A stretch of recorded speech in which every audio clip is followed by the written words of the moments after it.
A obesidade, na verdade, ela é uma epidemia mundial, né? É uma epidemia que afeta principalmente o estilo de vida, as pessoas que têm um estilo de vida ocidental, que a gente pode considerar assim, maus hábitos alimentares, estresse, sedentarismo, poucas horas de sono, né? Então, todas as pessoas que têm esse estilo de vida têm uma tendência, né? E se tiverem a predisposição genética de serem obesos, têm uma tendência a se transformarem em obesos.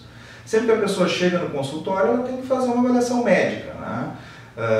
Tem que passar por uma avaliação, por uma anamnese, por um exame físico, temos que pesar a pessoa.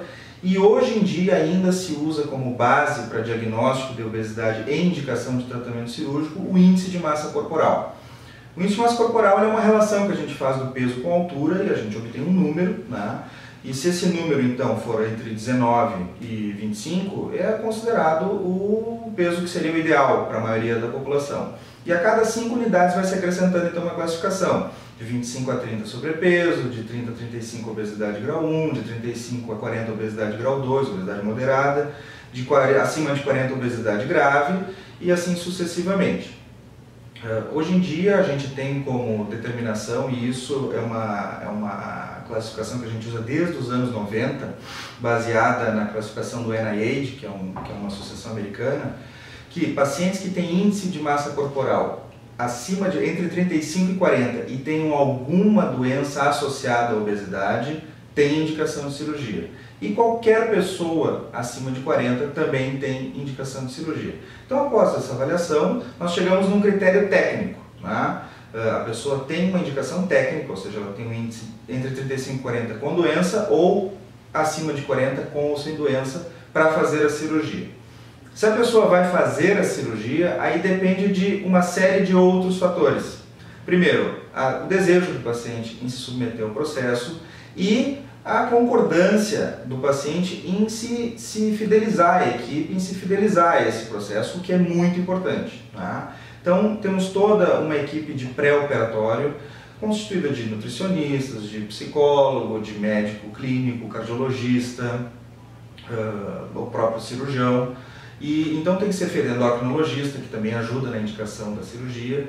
Tem que ser feita uma avaliação com cada profissional tem que avaliar o paciente e dar o seu laudo, então dizendo que o paciente tem condições e tem indicação de ser feita a cirurgia. Pacientes que têm alguma necessidade específica, alguma doença pulmonar, alguma doença, enfim, renal, também precisam de uma avaliação específica desses médicos. E depois de passar por toda essa equipe multidisciplinar, então se chega a um consenso de que a cirurgia é a melhor opção para aquela pessoa. Parte muito do paciente, isso é a parte do paciente nesse processo, então de fazer as consultas com a equipe, seguir as recomendações da equipe. A maioria das pessoas vai precisar usar vitamina, né, como complemento da alimentação para o resto da vida.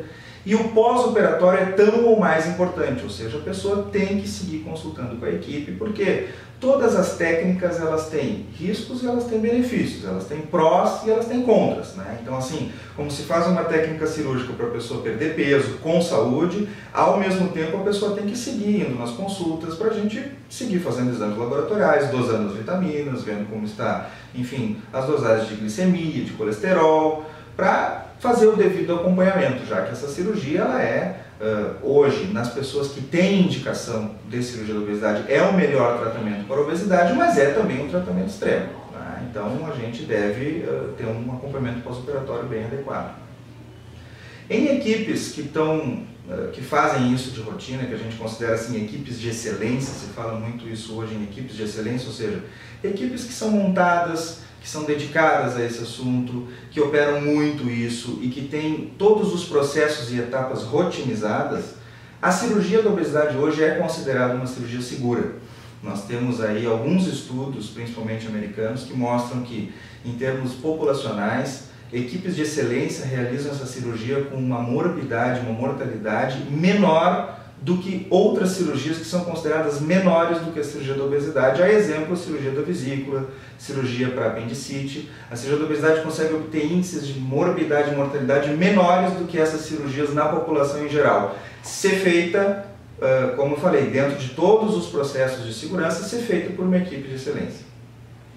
E em pessoas que têm a indicação de cirurgia da obesidade, em termos de sucesso, também é incomparável o sucesso do tratamento cirúrgico com o tratamento clínico, né? A gente sabe que em torno de 3 a 5% das pessoas que teriam indicação de cirurgia, se seguirem apenas fazendo o tratamento clínico, é que vão ter sucesso, enquanto que a gente chega às vezes até 80% de sucesso com o tratamento cirúrgico.